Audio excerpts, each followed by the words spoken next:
Everyone has an ego. A healthy, strong ego is the basis of a successful, driven individual. But what happens when an ego goes too far? When can someone really be called an egomaniac? Sometimes I appear arrogant. Fucking sit down!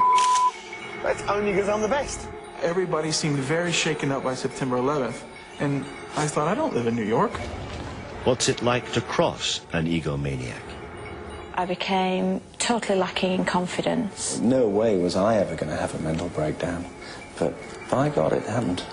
I'm not a person who would ever commit suicide, but the thoughts were very persistent. Is there a limit on how big an ego can become? What better manifestation than to be like God? He was the mouthpiece of God, and God spoke through him. So what he said was God. And what lengths would an egomaniac go to get their own way? The bodies have been so badly beaten and so badly attacked. It was certainly a very gruesome scene. From the overbearing boss to the ego that spirals dangerously out of control, this film journeys deep into the mind of the egomaniac.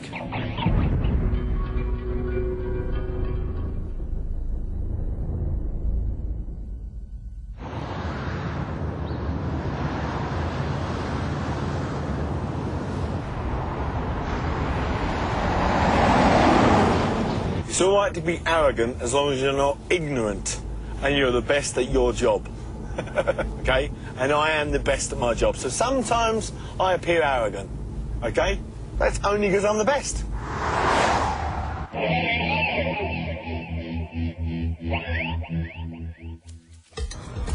Huge egos are often found in the world of business.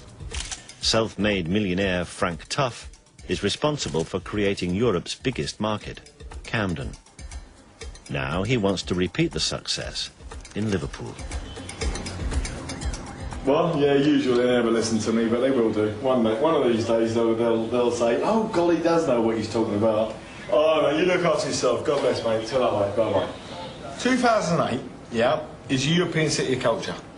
1.5 million more people will come to Liverpool that year, just like they did to Glasgow. Why are they coming back? Tourism. And that's what we're about. Tourism, okay? We will create the biggest tourist attraction outside of London. Hence, people will come here. I can bring an extra 200,000 a week into Merseyside, which is half their population. Following Frank for a day, it's clear to see that he has a larger-than-life ego. But can he really be called an egomaniac? If I open 3 days a week and you take £3,000, how much is a reasonable rent? 150. What? 150. 150? Yeah. Then you might as well pack yourself up and go now, because if I get you £3 a week, yeah, I'll be at least looking for £400 of it, okay? Are you crazy?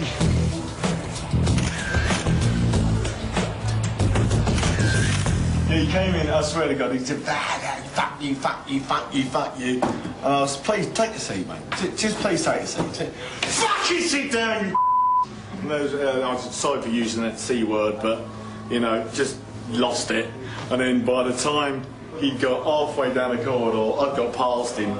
So, my brother's like, Frank, don't hit him. I can go from meek and mild to complete nutcase like that. Okay, and back to make a mild like that. Yeah? And that's the only way you can do my job.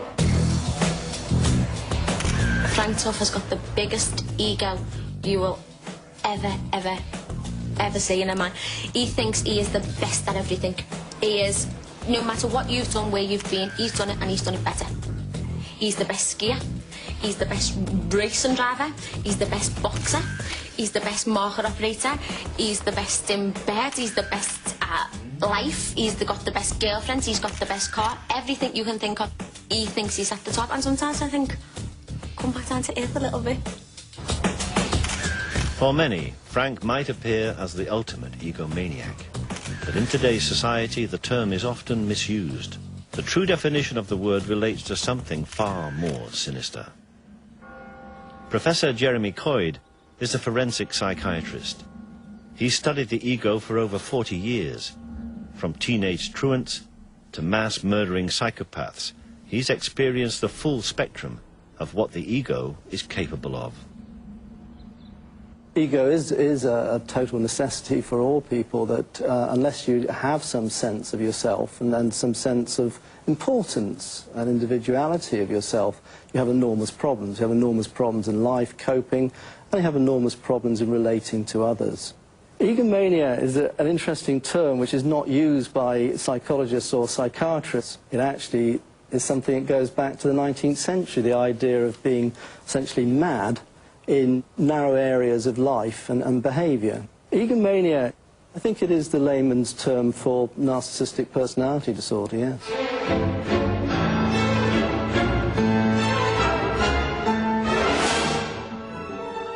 The term narcissistic derives from the mythical image of Narcissus, the boy who pined away at his own reflection and became a symbol of destructive self-love. One of the things that with narcissism is that everybody does need a degree of narcissism, and in fact narcissism relates to success in life. There's a direct relationship. The more narcissistic you are, the more financial, material success you have in life. Psychologists have defined a list of 9 characteristics associated with narcissistic personality disorder, or NPD. Many of us display these traits but learn to control them. But for those who cannot, like a pressure gauge, danger arises when the needle hits red. And Frank clearly displays 3 of the 9 characteristics. When you get confident and you can dance, yeah, the girls talk to you. And more girls talk to me than any. Arrogance. I created the biggest tourist attraction in the UK. So I know I'm good. Grandiosity.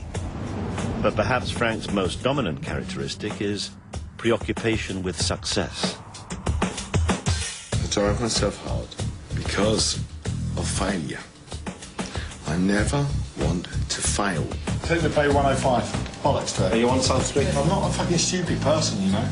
I always want to succeed in everything I do. I want each and every one of those people chased up right now.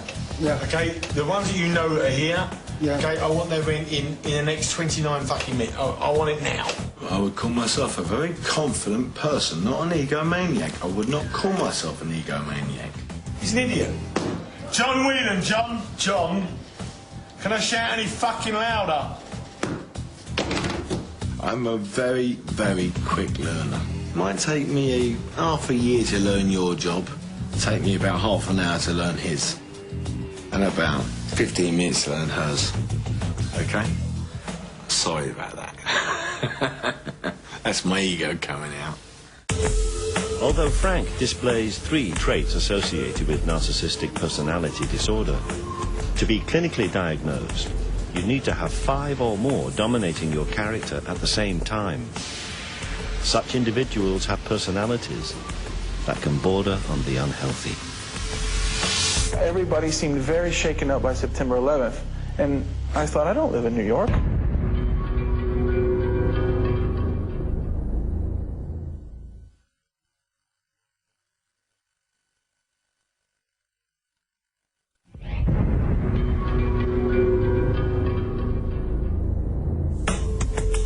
There are 9 characteristics associated with egomania, or as it's clinically known, narcissistic personality disorder.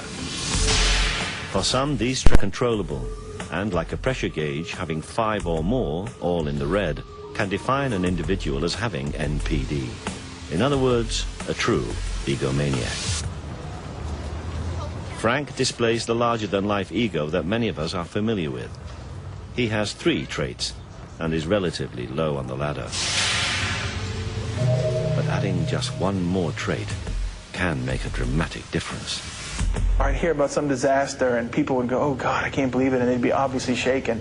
I'd be like, you know, I'd stare around and I'd be like, so what?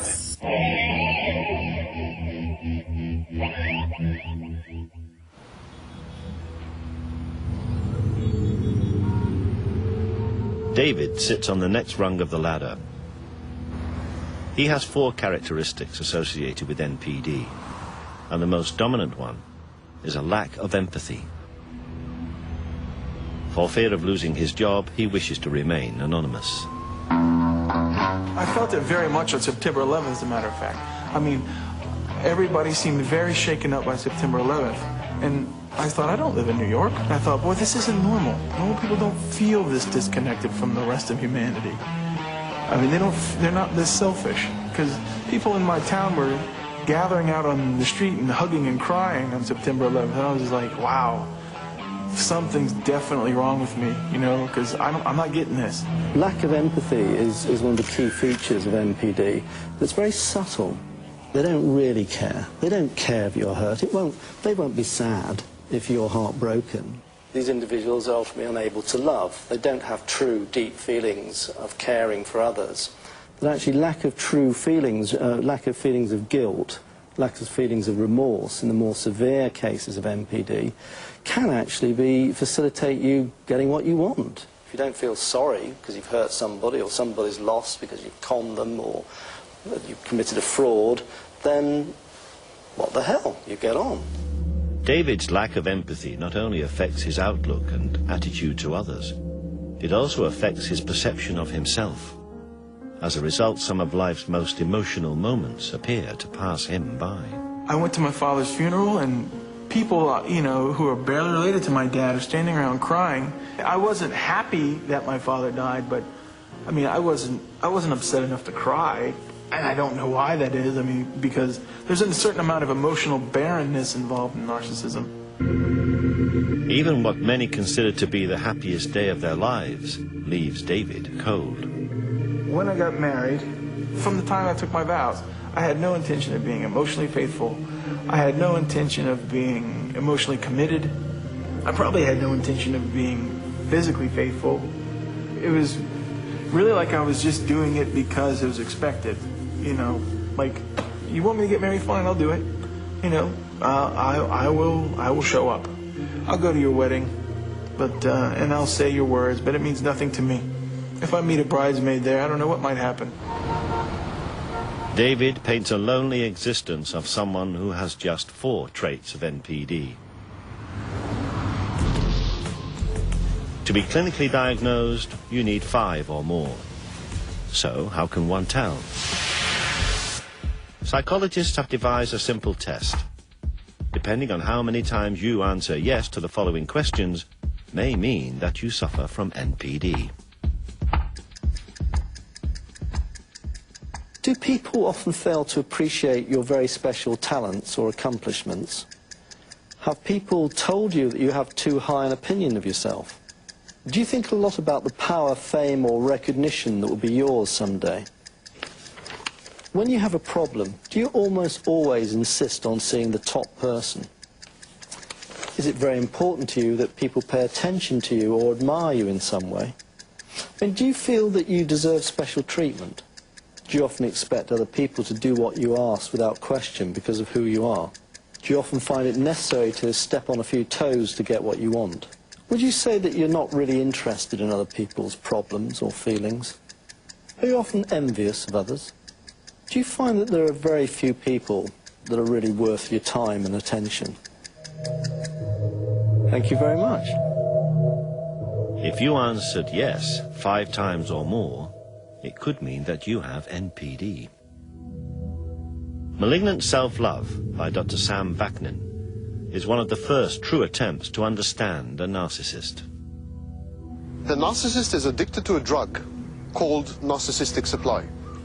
Narcissistic supply is a fancy term, and it describes all forms of attention, both positive and negative.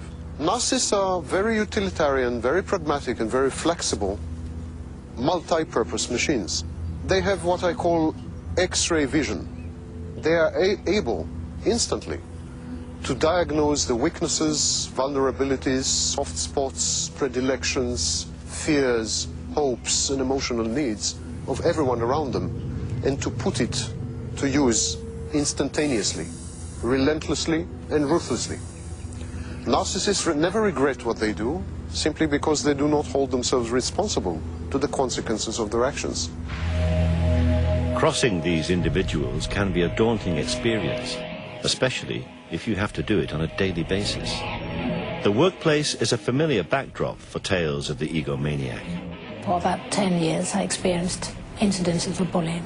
I would often sit in my car and not be able to drive home because I was either so angry or I was just in floods of tears.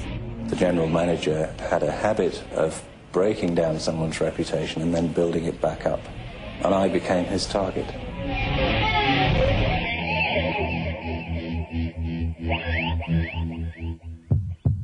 Charlotte was once a successful personnel manager for a high street store.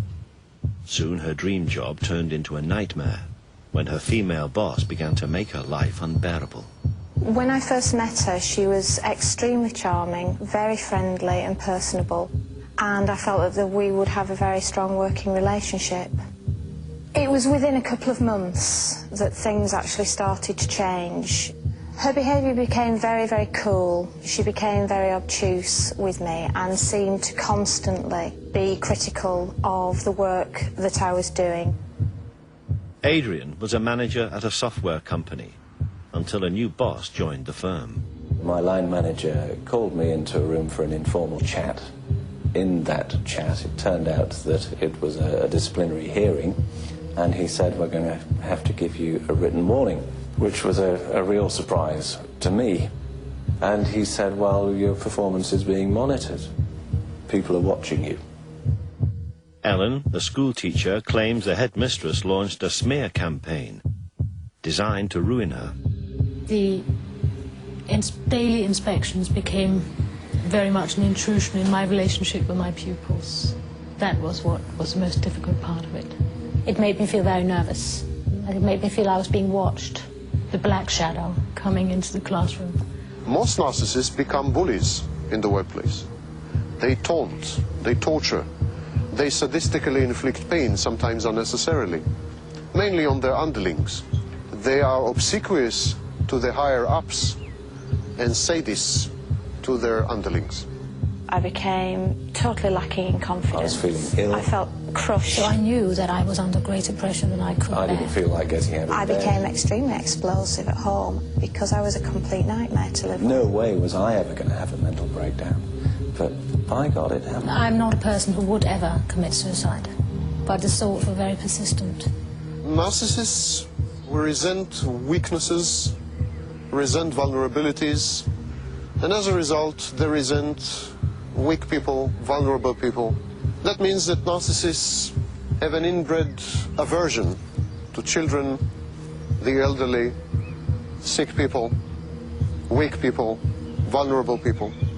Actually, this provokes in the narcissist a sadistic impulse to inflict further pain, to exploit the vulnerability, to enhance the weakness, to prey upon it. Narcissists are predators, and wounded animals are the ideal prey.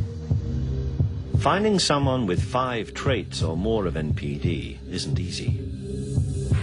Unsurprisingly, it's far more common to find someone who knows a narcissist rather than someone admits to being one. Dr. Sam Vaknin pointed us in the right direction. Leading a cult where critical faculties are suspended, where people are mere instruments of gratification, where discipline is maintained, where criticism is unheard of. This is the wet dream of the narcissist, to be at the center of a group of unreflecting, unthinking, totally obedient people. The cult leader is the perfect example of an extreme narcissistic personality. He typically has 7 or 8 traits, the most dominant ones being excessive need for admiration and exploitation of others.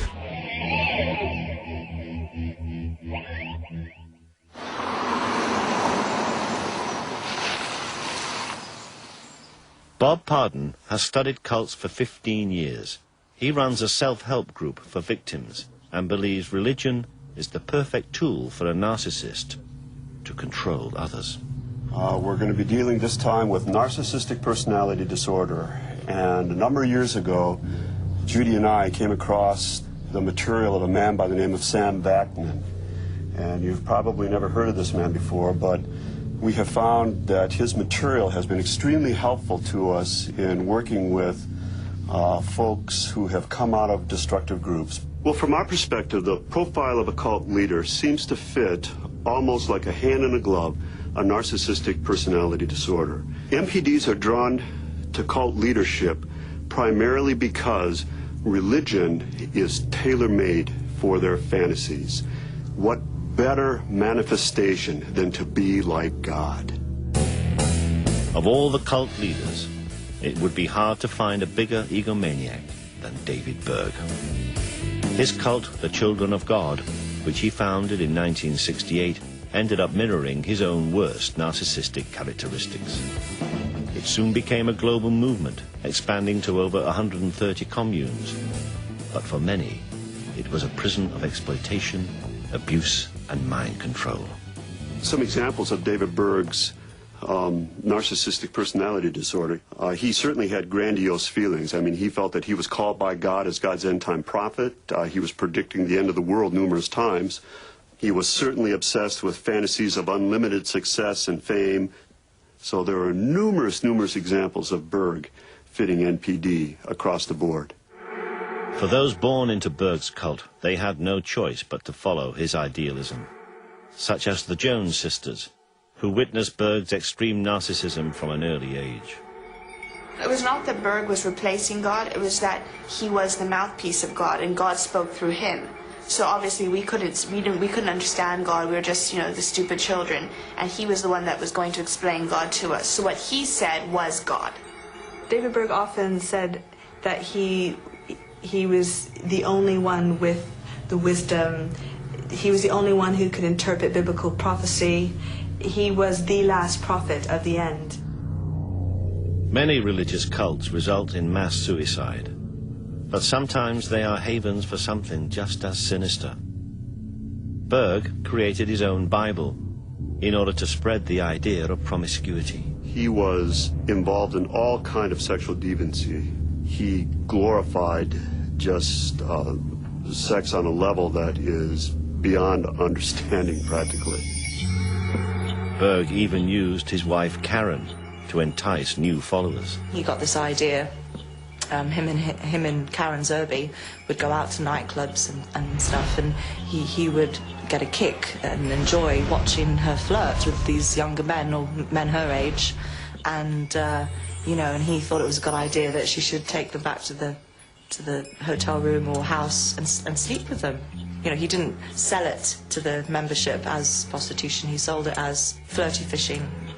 He was the fisher, the women were the bait with the hook, and these lonely men, lots of money, were the fish. Berg's idealism began to catch on. As the membership grew, shockingly, Berg removed the age limit for sexual partners. Sex was just a part of life. It was all around you. The adults were walking around naked. They were having sex right there every single night in your room. Your teacher would have sex right there. We'd have classes, live classes demonstrating how to have sex, teaching us. We'd have date nights where we'd pair off even as little 2-3-year-olds and, you know, have mock sex, basically. Except for some of the kids actually were doing it realistically because they'd been taught in a live class. You know, I had to be aware that an adult man was in love with me, and I was only 6 years old. If there was an adult male in the commune that took a fancy to you, you couldn't do much about it, really.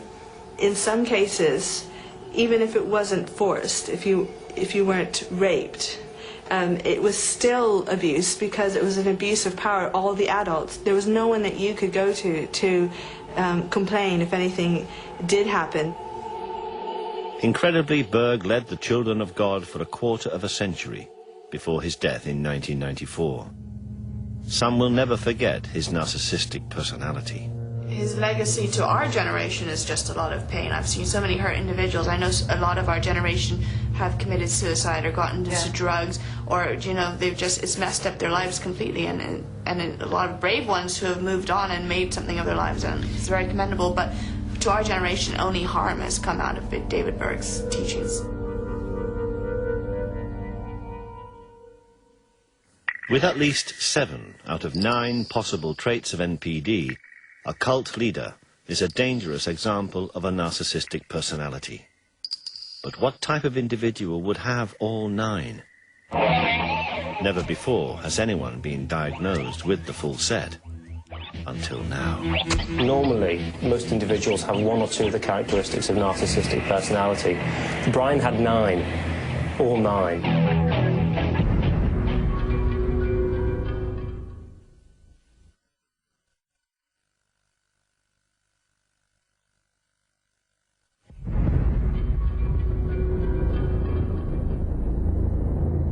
In the search for the ultimate egomaniac, the cult leader displays at least 7 out of 9 possible narcissistic traits.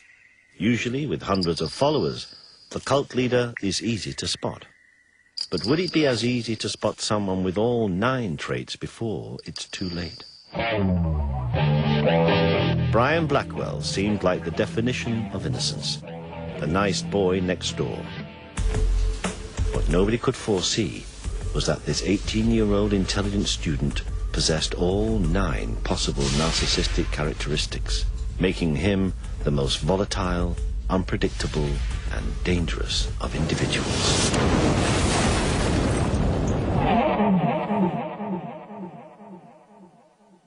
On the 6th of September 2004, the bodies of Brian and Jackie Blackwell were found in their home just outside Liverpool.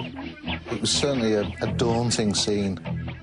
The bodies had been so badly beaten and so badly attacked. It was certainly a very gruesome scene. There was a strong smell of decomposed bodies. There was a great deal of fly activity in the house. And it was quite a remarkable scene in so much as that it was a house that had been closed up. As it turned out, probably 6 weeks earlier the murders had been committed. So in actual fact, it was quite a disturbing sight. There were substantial amount of injuries and wounds to both Mr. and Mrs. Blackwell. I think they used the term frenzied attack, and that's perhaps used quite commonly these days, but certainly there were numerous injuries to both of them. Police began to investigate the murders, and it wasn't long before Brian Blackwell Jr. became a suspect and was interviewed. He denied, of course, being involved in the death of his parents, and he was quite adamant of the fact that, first of all, that we may have it wrong that they weren't his parents, and secondly, that he had any involvement whatsoever in it. And that went on for several sort of hours of interview. As the police continued to interview Brian, they made a breakthrough in the case. They discovered a hammer amongst his possessions believed to be the murder weapon. Although the evidence against Brian was overwhelming, he would not confess. This was significant information we had to put to him. We'd also become aware during the course of his previous interviews that Brian had grown in a great deal of confidence with the interviewing officers. In actual fact, was verging on the point of arrogance with them, or felt himself intellectually more capable than the officers. It soon became apparent that Brian was no ordinary individual. After being psychologically examined, he was diagnosed with narcissistic personality disorder. I became involved with the Brian Blackwell case because I was actually asked to explain to the media, who were in a furore about the case, about what was narcissistic personality disorder. It seemed to be a mystery condition. Somebody needed to explain it, and so that job fell to me. Psychiatrists are reluctant to diagnose NPD so early, particularly in someone who was 18. But Brian's case was so extreme, he ticked all the boxes at such an early age that he was clearly a narcissist. It was only after 2 full days of interviewing Brian that the grisly events that led to the death of his parents would begin to unfold.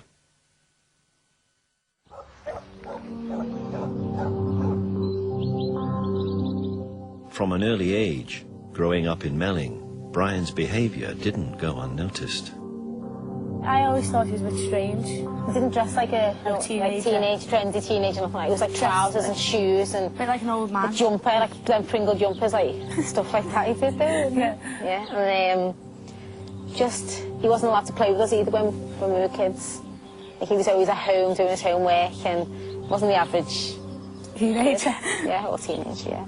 I felt sorry for him a little bit though, because his mum was always at him all the time, wasn't she? Yeah, like him and his dad studying all the time. Like yeah. if you'd always hear like Brian, like shouting and stuff like that. Yeah, he was always studying all the time.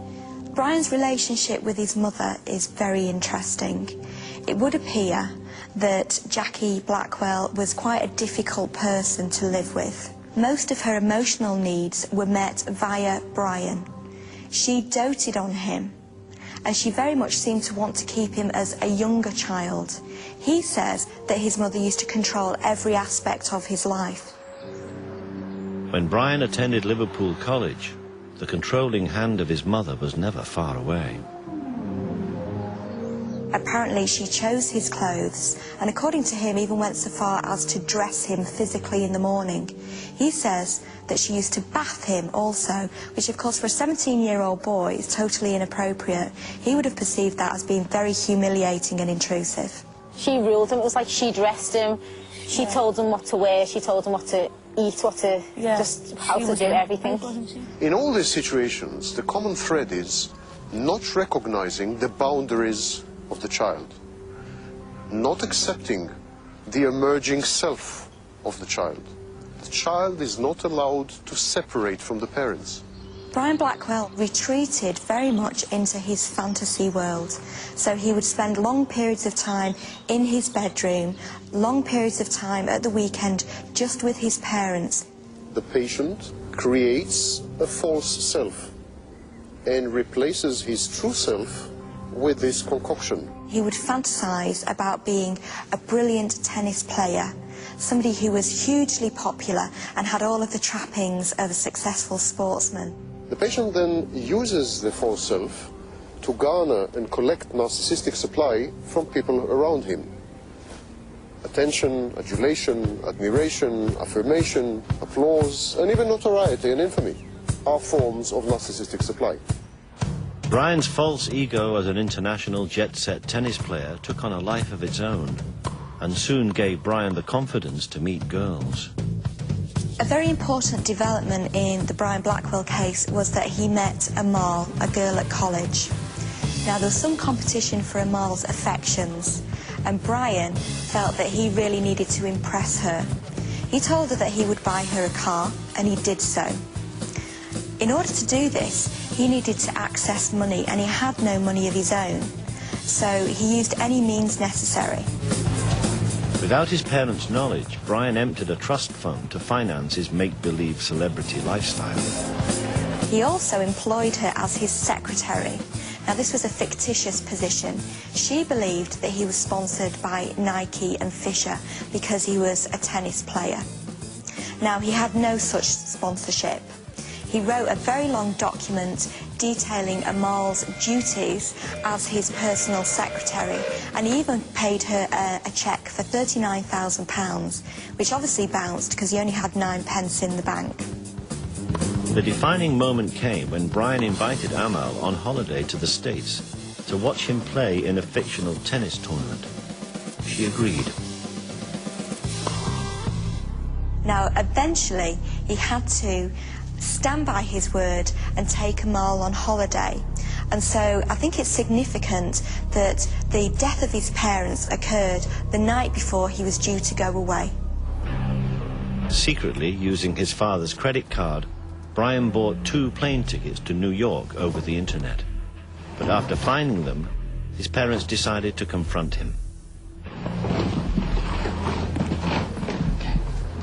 Brian? On this particular occasion, Brian says that he simply snapped. Never criticize the narcissist. Brian. Never disagree with the narcissist. Brian. Never hint that the narcissist is powerless. What this was all about. That the narcissist is ignorant.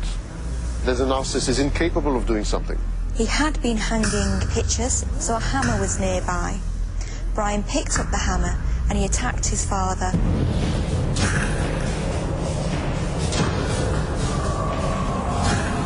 He says that he just launched the hammer at his father's head. Now, it seems that his mother came into the room because she was aware of this melee, and she came armed with a knife.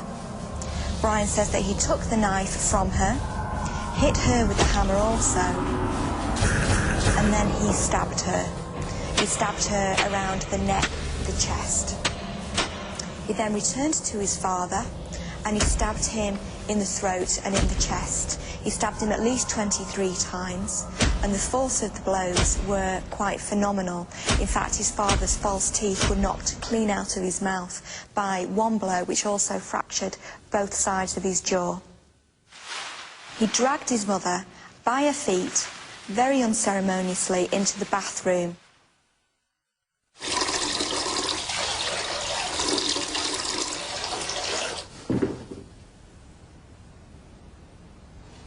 Now, I think it's interesting that his mother used to bath him. His mother used to bath him and had in fact bathed him the night before. So, in actual fact, he took her to the scene of his own humiliation. Despite brutally murdering both his parents, Brian continued with his plans to take Amal on holiday to New York.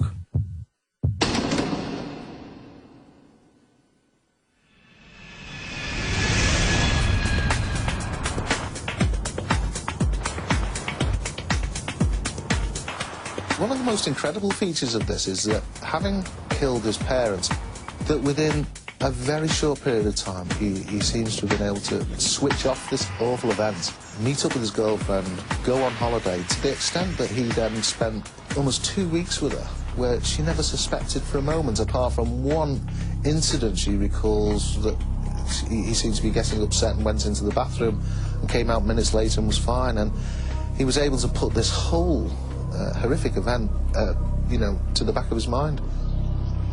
2 weeks later, Brian returned to the house. He actually went back into the house to get something whilst his parents were there and then came out again. Now, at the time he did that, the parents must have been in an extremely advanced state of decomposition.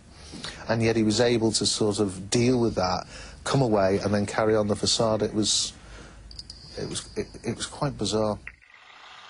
Finally, after 2 days of questioning, Brian confessed to killing his parents. His case made British legal history. Narcissistic personality disorder was used for the first time successfully as a defence against murder in Brian's case. Brian was convicted of manslaughter and not the murder of his parents. The court accepted that his responsibility for his actions was diminished by the fact that he had a narcissistic personality disorder.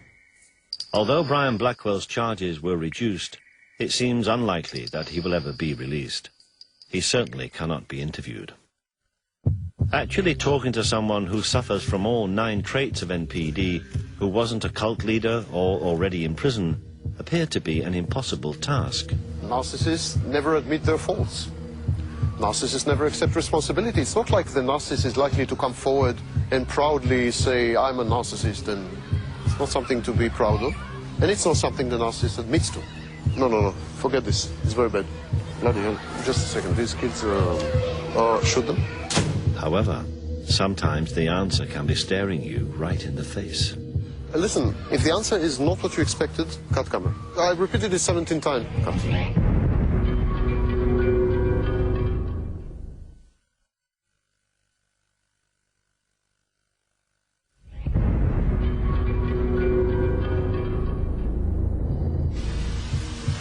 There are 9 traits associated with narcissistic personality disorder: grandiosity, arrogance, a preoccupation with success, a lack of empathy, a belief of being unique, a sense of entitlement, requiring excessive admiration, exploiting others, and being envious of others.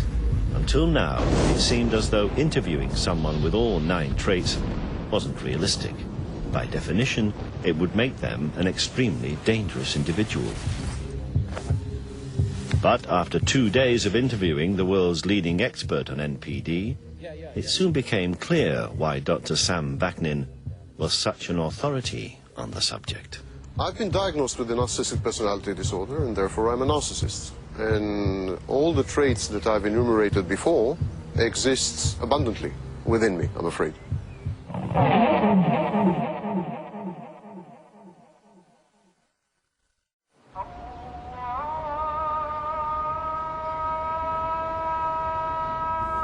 We had finally found a level 9 narcissist. Sam is unique. He not only has all 9 traits, but he's been aware of his condition for over 20 years. I'm a self-aware narcissist, which is a rarity. Most narcissists are not self-aware.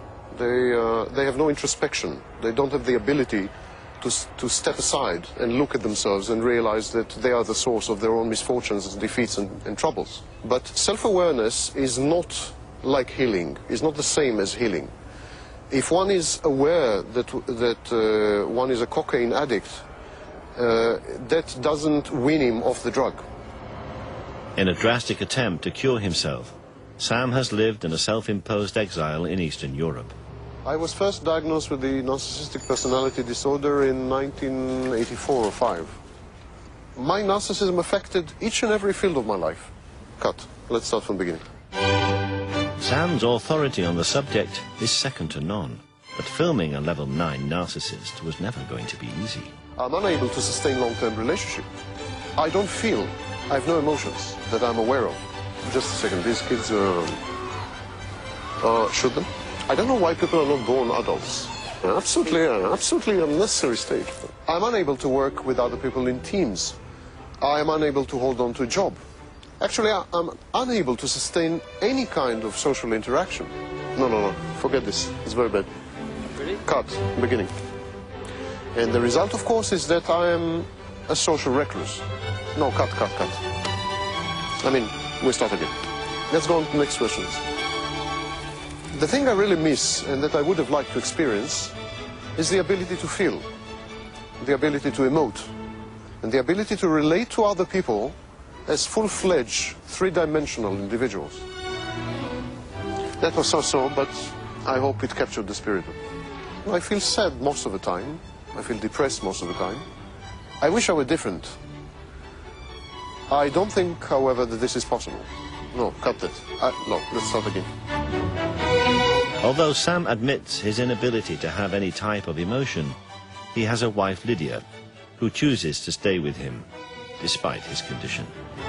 Regardless of what people might think of us, Lydia and I are compatible, and to some extent I think we're happy. Yeah. We exchange. He takes what he needs from me, I take what I need from him. My father was extreme narcissist, so I developed some senses how to cope with him, to be, peaceful, to avoid shoutings, to avoid the verbal and to avoid physical abuse by his side. Can you hear me? Yeah. Yeah, the noise is not... No, I mean, but the noise is not... No, it's fine. Right. Why you are so aware of the environment? Why does it disturb you? Why does it disturb you? I fully realize that if the kids scream or music starts... Look, it's not your business. Someone else takes care about it, so enough. But I'm not in control. Yes, so no, you are too much of a control. You must have control of everything, so it's not that I must direct Mark, directing me. Yeah. I need to be in absolute control. I need to be in absolute control of people, I need to be in absolute control of situations. I am a control freak. You are directing this film. I don't like that. I want to direct this film. I'm the authority, I'm the supreme authority. I'm far superior to you, I'm omnipotent, I'm omniscient, And you are challenging me, not by doing anything. You're a very nice guy. But you're challenging me by your mere existence and by your mere position. You're telling me what to do. Because I need to be in control and because I'm grandiose in my self-perception, I challenge authority all the time. And because I challenge authority unsuccessfully all the time, I rage.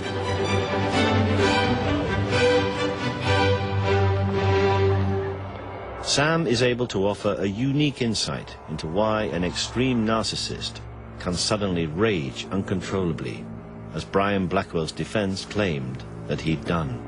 When I feel insulted or injured, I feel that I have been negated, that I've been annihilated. I feel that I'm dissolving into molecules. I feel that my very being, the core of my being, my essence, is being threatened directly. And I feel that I have to immediately restore balance by nothing less or nothing short of eliminating the source of frustration. It's not really vengefulness or vindictiveness.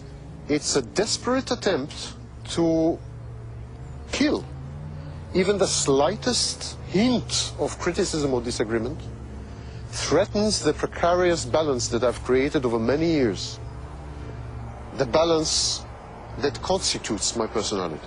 You are out to destroy and kill me, so I'm out to destroy and kill you.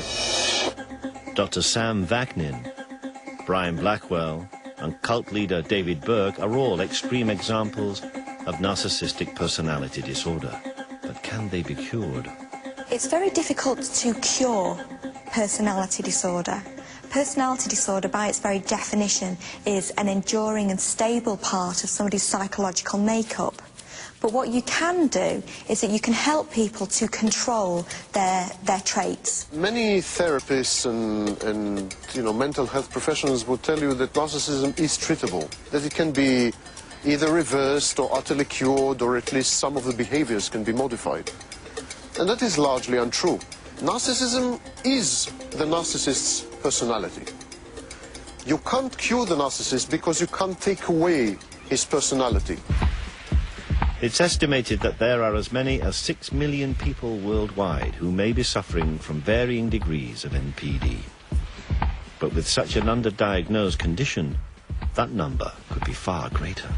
So it's very difficult to know who exactly has it, because by its very definition, if you are narcissistic, you think that you are better than other people, you're great, so you're not going to go to the doctor and complain. What is certain is that those diagnosed with narcissistic personalities, in other words, true egomaniacs, satisfy their need by preying on others. And for that reason, they will never go hungry. We are superior subspecies. We transcend humanity. We are Nietzsche's Superman. We deserve the subservience and the availability of everyone around us. Luckily, every year 100 million people are born throughout the world. We have 100 million new choices every year.